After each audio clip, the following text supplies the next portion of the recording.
You're listening to the Holy Hoosiers podcast. Pioneers of the Motion Offense podcast, with the will to prepare to help you win any spiritual battle. We take on any chair thrown across the court, dribble into current events, social topics, and your pressing life questions with honest, no-nonsense answers. This is Hoosier Country, and you're tuned into the Holy Hoosiers podcast. Probably done quite a few weddings and funerals, I would imagine. There was a candle with flowers that were artificial, and the florist told one of the people in the wedding, "Don't light that candle." They lit it. I nicknamed that one the burning bush. What are some lessons that you've learned that you think other men need to hear at this time? One of the lessons is to always remember that God's on your side. So what inspired you to start the Holy Hoosiers podcast? With a podcast, we can have the opportunity, can literally reach out to countless people I may never meet, may never know, but we can be a blessing and an encouragement and a challenge, and that they would want to come back and say, I want to hear the next subject.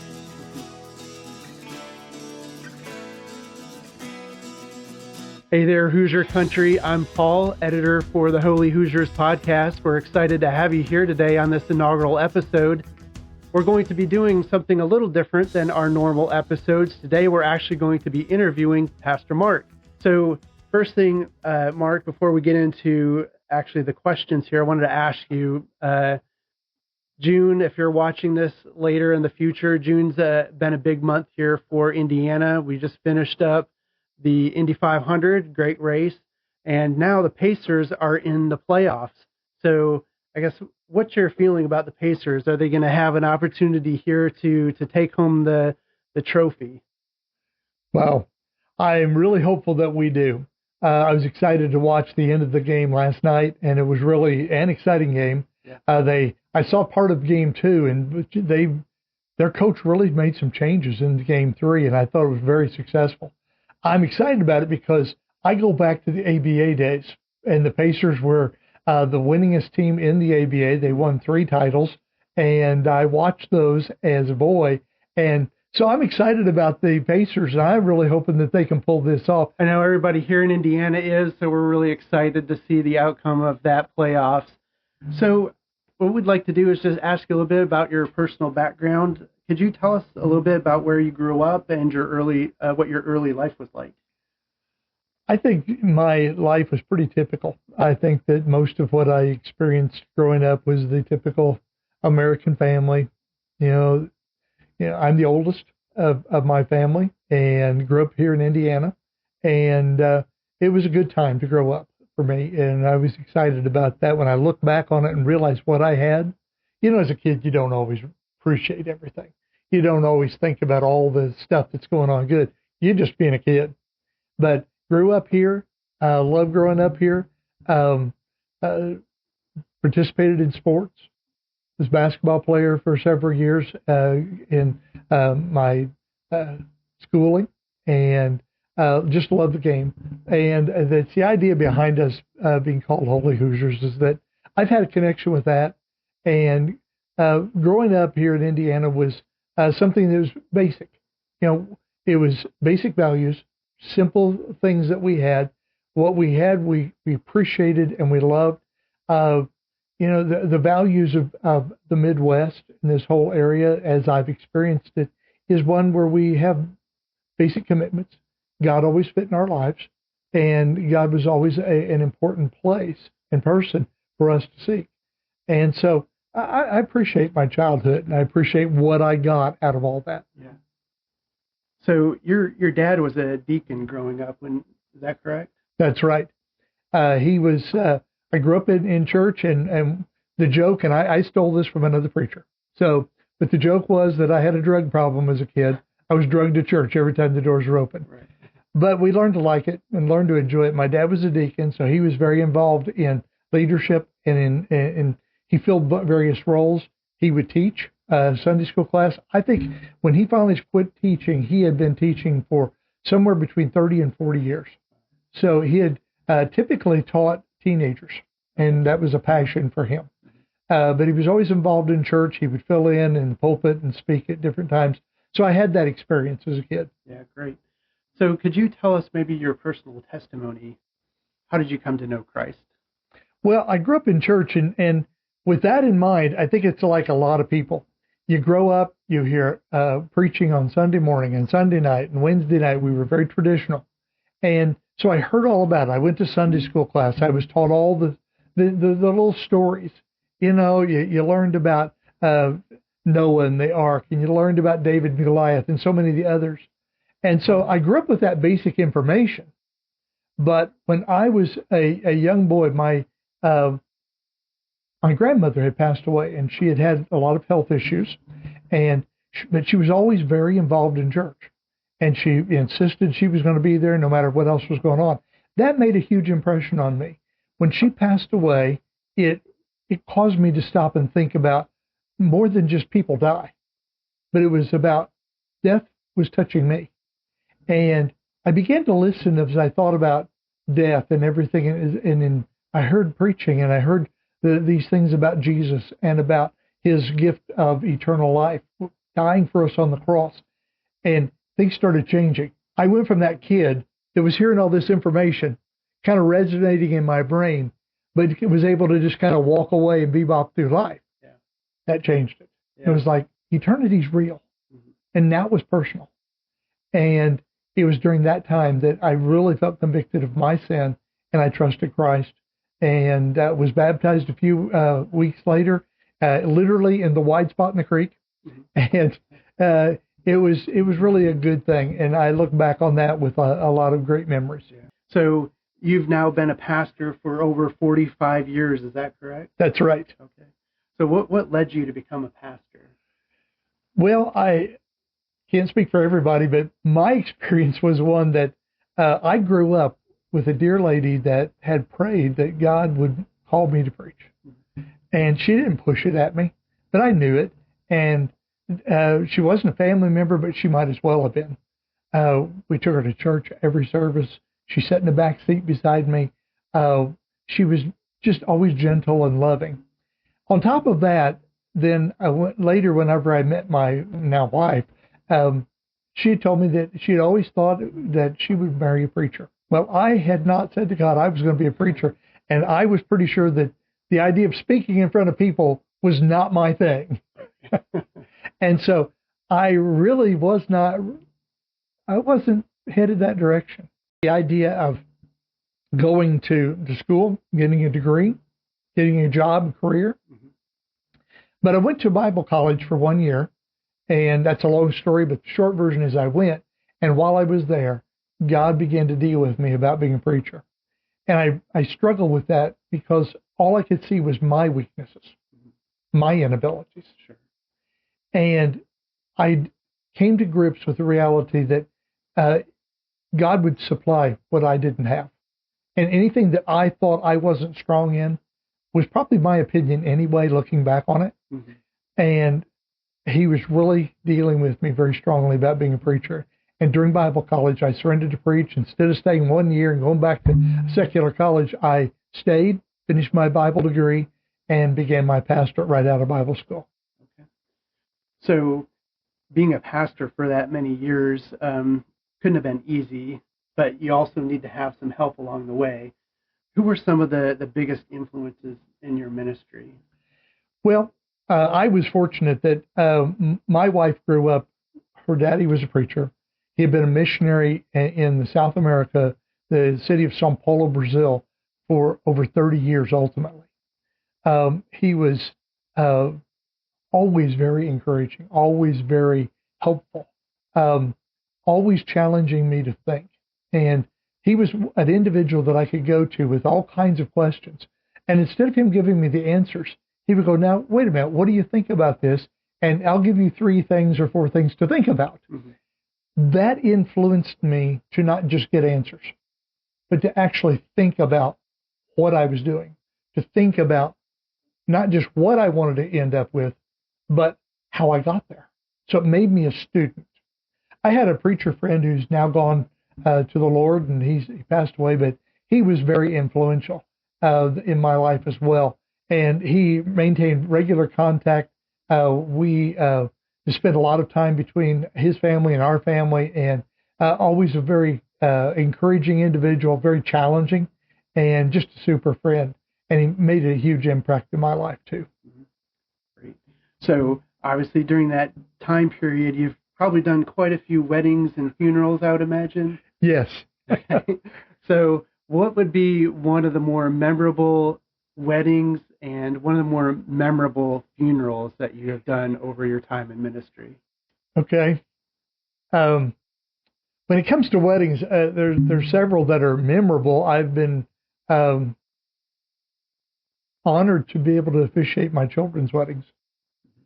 I suppose the most memorable wedding was one that there was a candle with flowers that were artificial. They were set on the piano at the church, and the florist told one of the people in the wedding, "Don't light that candle." Well, it didn't get passed down to the ushers. They lit it. So we're going through the wedding ceremony, and we were going to do the Lord's Prayer, and right. These two ladies were going to sing. Their sisters, their mother's playing the piano. I've known them all my life. And so the couple kneels. I close my eyes and bow my head, and I hear this commotion going on. I hear somebody running in the church building, running down the side aisle to the piano. Now, the pianist never stopped. The girls just kept dragging the music over, and she's playing, leaning off to the side. Oh, but they never missed a beat. Their brother happened to see it, scoops it up, runs it out of the building. And so I nicknamed that one the Burning Bush. So great. That one sticks. Okay. Now, when it comes to funerals, most funerals are pretty somber. Yeah, they are. Most of them, you get there and there's a lot of things. And while I have done a lot of different funerals, because I was in a situation that I would do funerals for a funeral director that was nearby, and we were living in another state at the time, and they'd have a family come in, they didn't go to church. He'd call me. I had a bunch of memorable ones like that, but I will narrow it down to one. There was this gentleman in the church in Texas who was just the kindest, the funniest, the sweetest guy. He would hug you. He was just so sincere about everything he did. And so the building is packed for his funeral. And I was standing there to preach, and I made this observation that if somebody came into the church building late, he was going to get up. He didn't care if we were singing. He didn't care if I was preaching.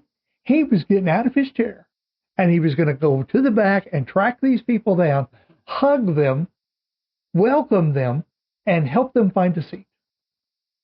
So I said, how many of you have been helped to your seat by this man? Probably half the crowd raised their hand. And later I found out that the other half had experiences that were outside of church where he was doing the exact same thing, always loving. And it turned a very serious, somber situation into a celebration of life that was really remarkable. And I look back on that funeral and I think how wonderful that was that we got to share that. Yeah, that's great. How somebody's life like that can just in small ways impact so many people. Yeah. That's great story. So obviously being a pastor for so long, and especially in today's age, you see a lot of people in the ministry come and go. What would you say has been kind of the key for you being so faithful and being able to remain in ministry all these years? I mean, it couldn't have been easy, especially given today's society with all the challenges people are facing. Right. It is a challenge. There was a kind of a joke that would go on, and people would say, oh, you're a preacher, so you only work on Sunday. But the truth is you're working 24 hours a day, 7 days a week, as far as being on call, available. And I just accepted that as part of the routine. But I also began to realize that it was more than just a job for me. It was the investment of my life into their lives. The number of times that we have sat with couples and had Bible studies, and there's a pizza box open. I'm sitting in the floor sometimes. We have children. They're crawling on us. It made it personal. And I think that's one of the biggest things that is a strength to keep you going in the ministry. It kind of revitalizes you because you don't see yourself just standing disconnected from people, but investing in them. Yeah. Moving on to manhood and struggles and growth, what would it have been some of your biggest challenges as men of faith in today's world? You know, Paul, one of the biggest challenges I find is the way the world has changed in my lifetime. It seems like yesterday I was the young preacher on the block, and today I'm not. I'm one of the older preachers, and I'm not quite sure how that happened so quickly. But I've noticed the challenge of manhood has changed over my lifetime. Over 45 plus years, I've seen what society has done and how the challenges of a young man are different today than they were whenever I was 20 years old, when I was 25 years old. There was a certain norm that seemed to be cultural that wasn't just a church thing, but it was a cultural thing as well.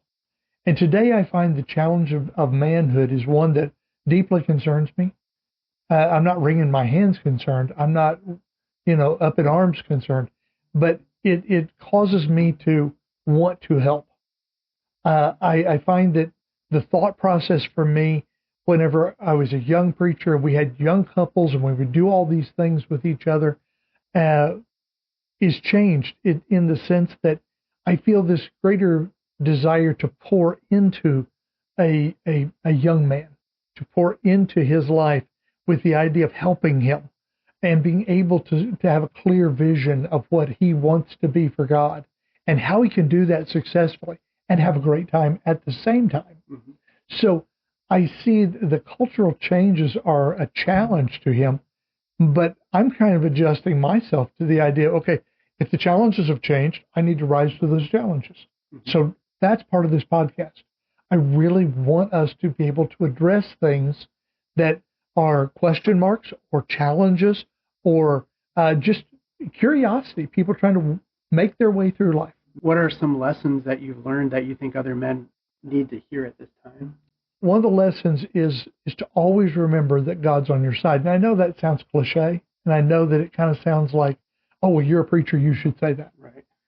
But I find that to be so true, and I find that even as today, as I talk with young men and deal with them, that I see some of these young men that are going, I'm looking for what God is doing.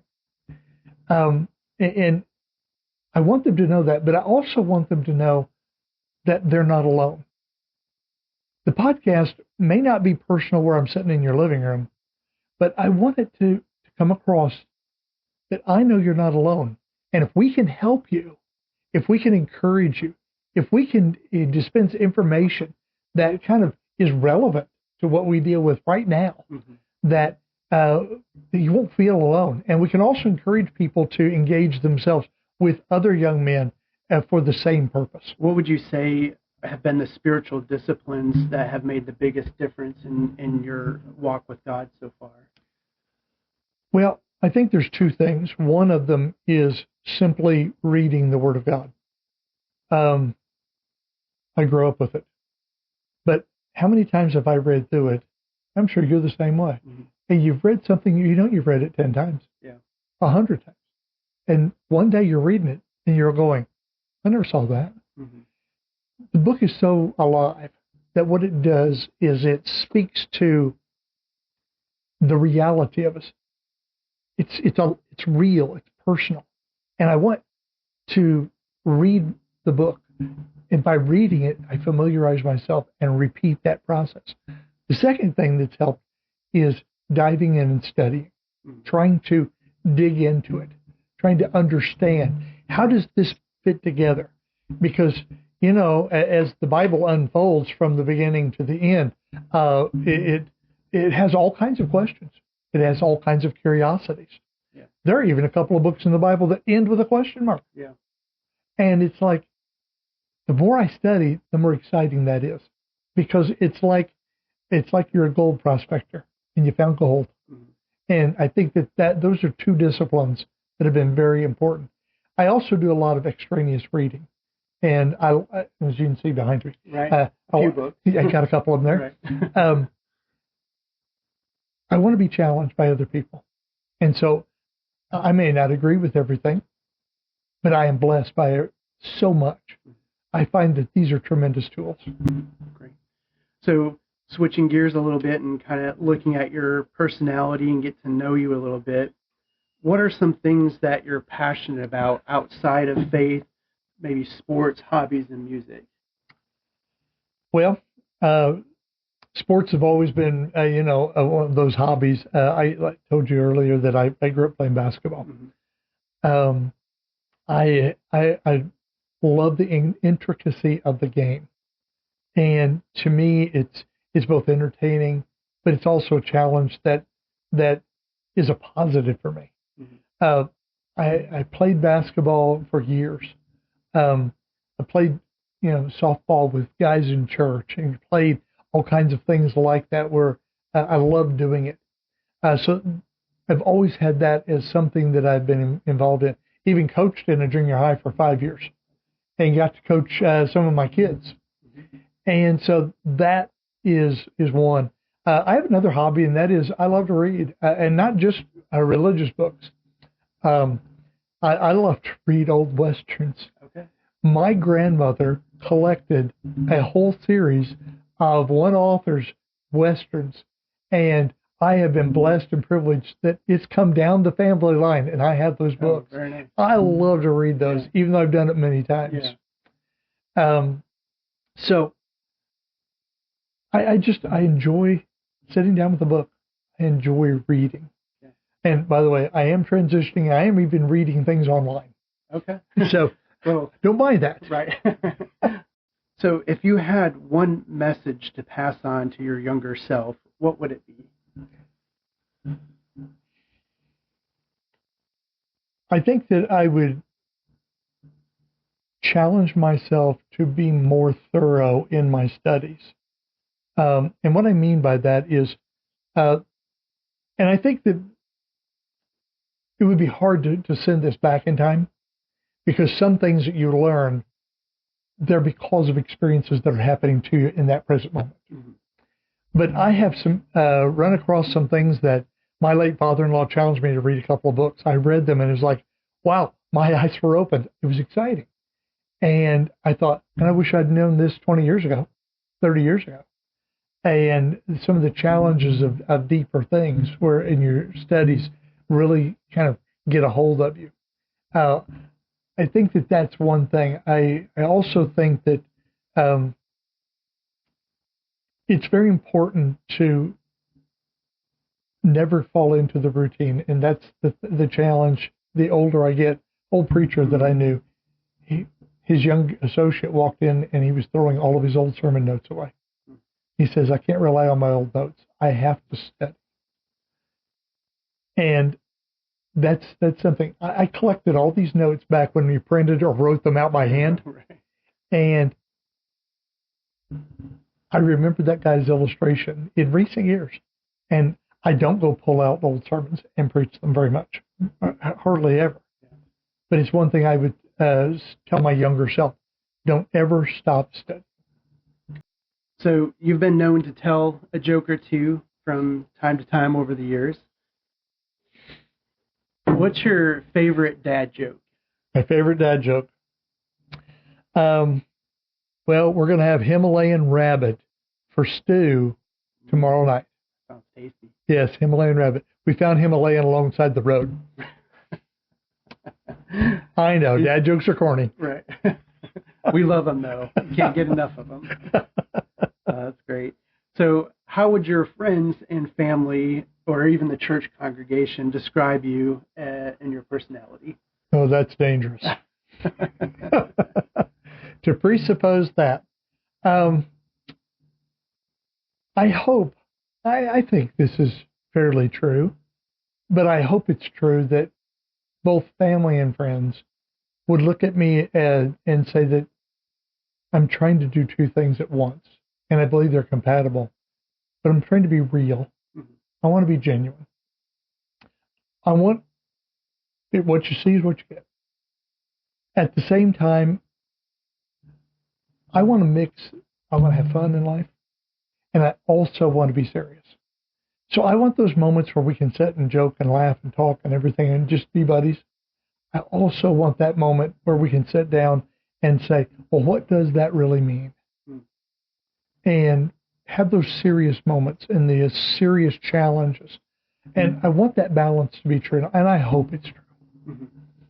You'll have to tell me if it's true or not. All right, I will. So let's move on to the why behind Holy Hoosiers. So what inspired you to start the Holy Hoosiers podcast? Well, first of all, I started noticing that all these podcasts were just, there were so many of them you couldn't keep track of. Yeah. And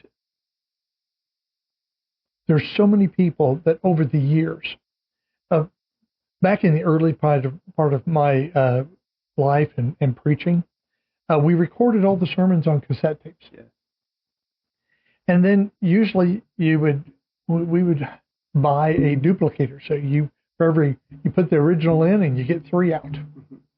And we had people in church over the years, and at first I didn't know it was happening, that they were mailing those sermons to their friends and family, and some of them were literally from east to west coast. Wow. I didn't know what was going on. Yeah.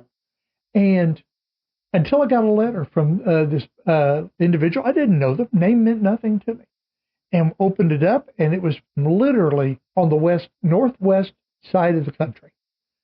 And by the way, I've never been to the state of Washington or Oregon, so it wasn't like I would readily have a contact. It didn't look like a name I knew. And I opened it up, and they began to tell me how they've been listening to all these sermons and all these cassette tapes. At the end, they named the church member that was sending them. And it hit me that we never know what kind of influence we're going to have. Yeah.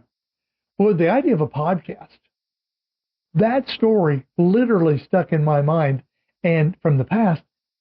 And it's like, wait a minute, we can do more than take a single cassette and mail it to an individual home. With a podcast, we can have the opportunity through YouTube or Spotify or wherever you're posting them, that we can literally reach out to countless people I may never meet, may never know, but we can be a blessing and an encouragement, a challenge, and that they would want to come back and say, I want to hear the next subject. I want to talk about the next issue. And the podcast just seems to open up the opportunities that we had on such a minimal basis in the past. Yeah. So what do you hope this podcast will accomplish for the men and women listening? We move along. I hope that the men will see that the idea of serving God is something that,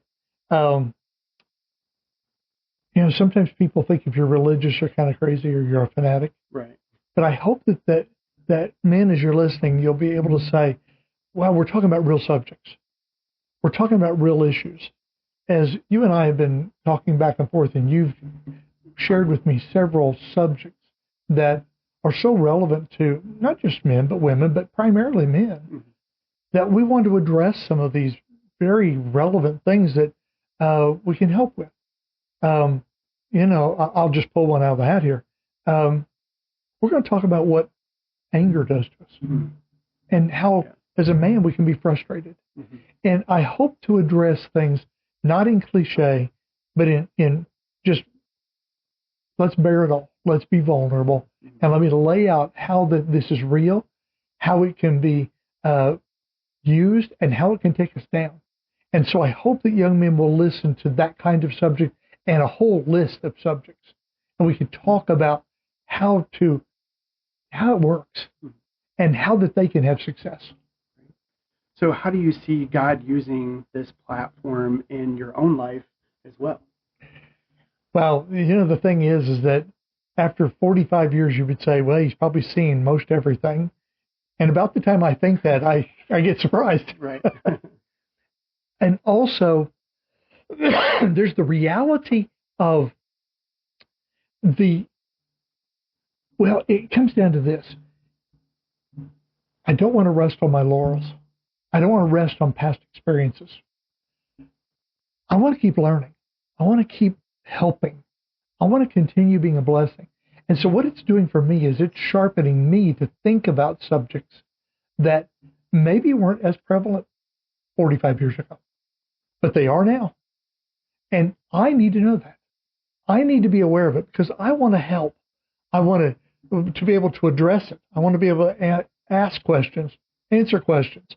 And listen, the more you get to know me, you're probably going to ask me some question sometime in one of these podcasts, and I'm going to look you in the eye and I'm going to go, I really don't know. But the next podcast, I'll try to give you an answer. Because I don't want to give anybody this idea that I know everything. No snow jobs here. I'll take the time to do it. So I think it's keeping me and my thinking fresh. Mm-hmm. Okay, great. So let's talk a little bit about the Indiana connection. So we've already kind of touched on the Pacers a little. They're in the playoffs. We're all excited here in Indiana to see what our Pacers are going to do. Yep. They're up a couple of games, so we'll hope that they finish this off and wind up taking home the championship. But we've already had a little bit of dispute between some fellow Hoosiers and kind of talking about what it means to be a Hoosier. We won't get into that at this point in time. Uh-huh. Maybe that's something we'll dig into on a future episode, and we'll certainly cover some topics like that as we move along. Uh-huh. But what does being a Hoosier mean to you? I think for me, growing up with it, it just meant that, to kind of echo something I had mentioned earlier, it's a value system, and it's a personal thing. We drive down the road, and I mentioned my wife grew up in South America, major city. I grew up in Indiana. We go down the road, we wave at people. And at first, my wife would go, who was that? I go, I don't know. Being a Hoosier meant that everybody was my neighbor. Everybody was my potential friend. And we probably could meet at over a cup of coffee, or we could sit down at a McDonald's, and we could sit down and start talking and find so many things in common because there was that common core that we had. So I think being a Hoosier to me means that there's a common value system that we have, and I want to perpetuate that. Mm-hmm. So as some of our audience may not be from Indiana, maybe they're Hoosiers at heart, what are some favorite local spots or even traditions that you think every Hoosier or Hoosier at heart should know about? Well, one of them we just finished it, and that was the Indianapolis 500. Yeah. I mean, that's over 100 years old. We have taken several people to go to the museum and see that and take the tour around the track. It is literally worth the time and the effort to go do it. Now, I'm a Hoosier, so I think we ought to go to Bloomington, and we need to go stand outside the arena and look at Assembly Hall, So I think that's a good thing to do too. But I think that we have a lot to offer. We have a lot that is here that you can come and you can see the country. If you go to our state parks, if you go to our outlets like that, you'll see that it's a place where people meet, connect, and we see life in a simple fashion. I'm going to assume you're thinking about this. If you come to Indiana, I had a friend of mine who came and visited here several years ago, and we were going to go eat. And he said, what do you guys eat that's different in Indiana? And I said, you have to have the pork tenderloin. Yeah. Yeah, it's definitely a staple. So find a good tenderloin place because there's a lot of them. Yeah. Well, Mark, thank you very much for taking the time to meet with us here today, allowing our audience to get to know you a little bit better.